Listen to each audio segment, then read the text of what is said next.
जरा सोचो, अगर आप किसी ऐसी सुरंग में फंस जाओ जहाँ से कभी बाहर ही निकला ना जा सके, फिर भले आप कितनी कोशिश क्यों ना कर लो, वो सुरंग कभी खत्म ही ना हो। कुछ ऐसा ही होता है इन लोगों के साथ। कहानी की शुरुआत में चाइना के एक पहाड़ी इलाके को दिखाया जाता है, जहाँ एक लड़की लिफ्ट लेकर किसी आदमी की कार में बैठी कहीं जा रही थी। तभी अचानक उस लड़की को सीट के नीचे से एक लाश का हाथ दिखाई देता है। यानी ये मासूम सा नजर आने वाला आदमी असल में सीरियल किलर होता है। लड़की फौरन से उसे गाड़ी रोकने का कहती है, लेकिन तब तक बहुत देर हो चुकी थी और वो आदमी उस पर अटैक करके उसे मार देता है। अब कुछ दिन बाद एक बस में काफी सारे लोग उसी सड़क पर से गुजर रहे थे, जब अचानक रेडियो में बताया जाता है कि आगे एक्सीडेंट की वजह से सड़क को बंद कर दिया गया है, जिसकी वजह से ड्राइवर बस को सड़क से उतारकर कच्चे रास्ते पर डाल देता है। अब बस के सामने एक सुरंग आ जाती है, जहाँ से ड्राइवर पहले कभी नहीं गुजरा था। वो आगे बढ़ने लगता है, तभी अचानक सुरंग में एक आदमी उसकी बस के सामने आ जाता है। इस सुनसान सुरंग में वो अकेला क्या कर रहा था, ये सोचकर सब डर जाते हैं, लेकिन वो आदमी पैसेंजर बनकर बस में चढ़ जाता है। ली अपने अखबार में देखता है कि ये आदमी तो एक वांटेड क्रिमिनल है, लेकिन वो बिना बात के खतरा मोल नहीं लेना चाहता था, इसलिए कुछ नहीं बोलता। अब इन्हें चलते चलते पूरे 20 मिनट हो चुके थे, लेकिन वो सुरंग खत्म होने का नाम ही नहीं ले रही थी। ड्राइवर जानता था कि चाइना की सबसे बड़ी सुरंग को पार करने में भी सिर्फ 10 मिनट ही लगते हैं, लेकिन ये सुरंग तो खत्म ही नहीं हो रही थी। आखिरकार सब वापस मुड़ने का फैसला करते हैं, लेकिन फुल स्पीड में 30 मिनट चलने के बाद वो लोग स्टार्टिंग पॉइंट पर नहीं पहुंचे थे। ये एक अंधेरी सुरंग थी जिसका कोई एंड नहीं था। इस पर सब लोग डर कर बस से नीचे उतर जाते हैं। यहाँ एक लड़की जिनको अपना टूटा हुआ फोन मिलता है, जो अचानक गलती से सुरंग की शुरुआत में गिर गया था। अब ये साफ हो चुका था कि ये कोई आम सुरंग नहीं है। तभी ली कहता है कि उन्हें चलकर बाहर का रास्ता ढूंढना चाहिए, लेकिन घना अंधेरा होने की वजह से वहाँ कोई भी आसानी से गुम हो सकता था। इसलिए जिन उसे अपना ऊन का गोला देता है, जिसका एक सिरा ली पकड़कर आगे बढ़ने लगता है और दूसरा सिरा वांग नाम के एक पैसेंजर ने पकड़ा हुआ था। तभी सुरंग वाला अनजान आदमी भी ली के साथ जाने का डिसाइड करता है। उस आदमी का नाम चियान था। कुछ देर बाद वहाँ धुंध पड़ने लगती है और बस के लोगों को दूर से दो आदमी उनकी तरफ आते हुए दिखाई देते हैं। सब उनका सामना करने को तैयार थे, लेकिन ये कोई और नहीं बल्कि ली और चियान ही थे। ये सुरंग बिल्कुल सीधी थी, लेकिन फिर भी जाने कैसे ये लोग घूमकर एक ही जगह पर पहुंच गए थे। अब वो लोग फंस चुके थे, इसलिए ली खाने पीने की सारी चीजें सब लोगों में बांट देता है। उसके बाद सारे आदमी फिर से रास्ता ढूंढने के लिए चले जाते हैं, जबकि औरतें और बच्चे बस में ही रुक गए थे। थोड़ी देर बाद जिन देखती है कि सिर्फ 30 मिनट में ही उनकी बस पर धूल जम चुकी थी। ऐसा लग रहा था जैसे वो कई महीनों से वहाँ खड़ी हो। इस पर जिन घबराकर सबको उठाती है और बस से बाहर ले आती है। उधर चारों आदमी भी एक बार फिर से वहीं पहुँच गए थे जहाँ से वो चले थे। बस का ड्राइवर देखता है कि उनका खाना भी एकदम सड़ चुका था। इसका मतलब ये था कि इस भूल भुलैया में टाइम भी असली दुनिया के मुकाबले ज्यादा तेजी से बढ़ रहा था। तभी उन्हें बस में उस पूरी सुरंग का नक्शा मिलता है, जो न जाने कौन वहाँ पर रख कर चला गया था। ली नक्शा समझने की कोशिश करता है, लेकिन उसी वक्त लाइट चली जाती है और अचानक ली भी गायब हो गया था। वहाँ खून के निशान थे, जिनका पीछा करते हुए वो एक दीवार तक पहुँच जाते हैं। उस दीवार को तोड़कर वो एक अजीब से कमरे में पहुँच जाते हैं, जहाँ बहुत से गुम हो चुके लोगों की तस्वीरें थी। वहाँ पूरी जगह का इंजीनियरिंग डायग्राम भी पड़ा हुआ था। उसके मुताबिक यहाँ कुल मिलाकर 6 सुरंगें थी, जो आपस में जुड़ी हुई थी। चैन देखता है कि वहाँ से बाहर निकलने के लिए उन्हें 6 की 6 सुरंगों को पार करना होगा। कमरे में उन्हें एक अजीब सा कैलेंडर भी मिलता है, जिस पर सिर्फ 15 जुलाई की डेट थी। चैन वो कैलेंडर फाड़ देता है तो उसके पीछे उन्हें एक दरवाजा मिलता है, जो दूसरी सुरंग का था। उनके जाने के बाद हमें कमरे के टीवी में एक औरत दिखाई देती है, जो एक छोटी सी गुफा में कैद थी।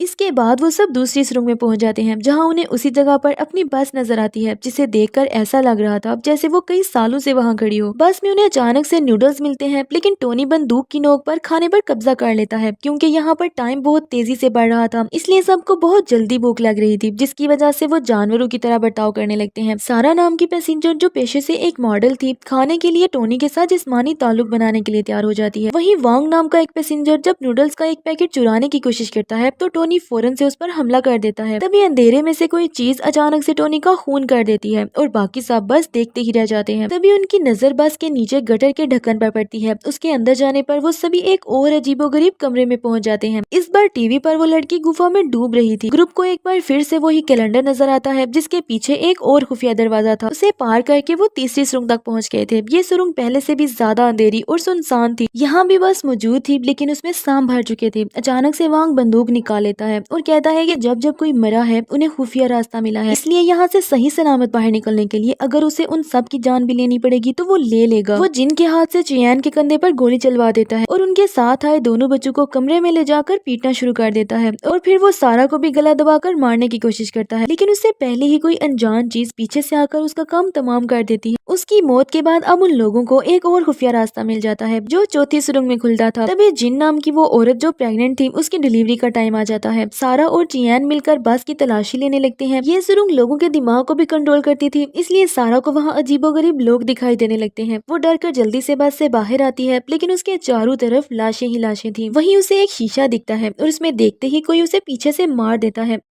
अब रास्ते में जिनके न्यू बॉर्न बच्चे की डेथ हो जाती है, जिससे उसकी दिमागी हालत खराब हो जाती है और वो चाकू से चियान को भी मार देती है। चियान की आंख हॉस्पिटल के कमरे में खुलती है, जहाँ से असली कहानी का पता चलता है। असल में कहानी की शुरुआत में जेम्स नाम का जो सीरियल किलर हमने देखा था, उसे पुलिस ने पकड़ लिया था, लेकिन एक्सीडेंट होने की वजह से वो कोमा में चला गया था। जेम्स ने कई औरतों को किडनैप करके मार डाला था, लेकिन सारा नाम की एक लड़की अभी भी जिंदा थी। इस बात का पता लगाने के लिए आर्मी ने एक साइकोथेरापिस्ट को जेम्स के दिमाग में भेजने का फैसला किया था। ये साइकोथेरापिस्ट असल में चियान ही था और असल में वो लड़की सारा चियान की वाइफ थी। चियान को अब तक यही पता चल पाया था कि उसकी वाइफ किसी नदी के आसपास कैद है, लेकिन तेज बारिश की वजह से अगले 36 घंटों में नदी के आसपास की सारी गुफाएं पूरी तरह से पानी से भर जाएंगी। वो ऑफिसर को बार बार दिखने वाली तारीख 15 जुलाई के बारे में बताता है, तो वो बताता है कि इसी दिन जेम्स के माँ बाप की मौत हो गई थी, तो उसकी माँ ने अपने हस्बैंड को मारकर अपनी भी जान दे दी थी। असल में जेम्स एक टनल इंजीनियर था, इसलिए जब वो कोमा में गया तो उसने अपने दिमाग में एक खतरनाक सुरंग बनाना शुरू कर दी थी, जो उसके दिमाग की तरह ही एक भूल भुलैया थी। चियान का मकसद था सुरंग में जाकर जेम्स को बाहर निकालना, ताकि वो कोमा से बाहर आ जाए, लेकिन उस हत्यारे का दिमाग इतना पेचीदा होगा ये उसने कभी नहीं सोचा था। उसके दिमाग में मौजूद बस में बैठे सभी पैसेंजर्स दरअसल उसकी जिंदगी के अलग अलग पहलू हैं। सबसे अच्छा था लीव, जो उसके अंदर मौजूद अच्छाई की एक झलक था। दूसरा टोनी था, जो उसके अंदर गुस्से को दिखाता था। वांग, जो उसके दिमाग में उसके फादर की पर्सनैलिटी थी, क्योंकि जिस तरह वो सबको मार रहा था, असल जिंदगी में उसका बाप भी उसकी माँ को मारा करता था। और सारा एकदम उसकी माँ की जैसी थी, क्योंकि असल जिंदगी में वो भी एक मॉडल थी और असल जिंदगी की तरह उसके दिमाग में भी उसका एक ड्राइवर के साथ अफेयर शुरू हो जाता है। वो प्रेग्नेंट औरत जिंग उसके सपने की तरह थी, क्योंकि वो हमेशा से चाहता था कि उसकी माँ बिल्कुल वैसी ही हो, लेकिन वो भी उसके दिमाग में जेम्स की बुराई को बदल नहीं पाई थी और मारी गई।